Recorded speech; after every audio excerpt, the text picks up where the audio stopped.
मिल बाला बस्ता दौना आम जरी बस्ता को आणिक पकईकी बहुत हिंचिकार बस्ता किणिकी 25 टका लेखा बस्ता किणिकी बस्ता आम लोड दौचु से नबार बहुत अव्यवस्था घरे ये जगह नहीं कि पदार जगह नहीं आम चाषी कौन कर कहतु ना टोकन आम सब पछुआ चलती जानुरी 17-18 चलती आउ फेब्रुआरी बाहर आसी धरले आमर आम केमी धान दमु सुरुखुर जदि से मिल बस्ता अखा बस्ता दौची दौ जदि मिल अखा बस्ता दे न पार्टी जरी बस्ता नौ नहीं आमको धानटा केमी पैसा पाइब से व्यवस्था करा साधुचरण मलिक धान मुंडी उठी पारु नहीं आमर मिलन मान धान उठे पारना चाषी बहुत झमेला एठारे आसी कर चाषी धान दे पैसा पाई पारना धान उठिले तो से माने पैसा पाइबे मिलर माने नौना बहुत बहुत समस्या होची आपन तो देखुछन निजे मुंडी रे कि भलिया परिस्थिति वर्षा हेले धान नष्ट होची आमे कमिटी मेंबर माने भी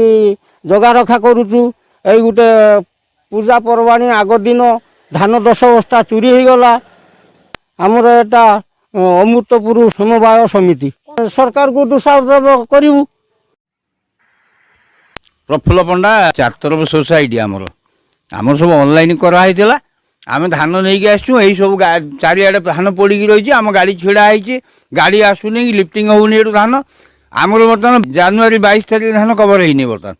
तेणु आम कौन करूँ आम किमी सीरियल दमु ये आमर कूल कि ना टाइम ऑनलाइन टाइमटा आम से भी चिंता करूँ आ धानर अवस्था सब देखो कि अवस्था धान रही गाड़ी वाला डिटेन मागुंट प्रशासन कि अव्यवस्था आम बुझीपारनु आम क्या जाए सोसाइटी वाला भी कौन करेंगे से कहते आम जगह नहीं तुम भर्ती कर रख जो रखुच तो आम 4 तरफ सोसाइटी मुख्य तो गोदाम ना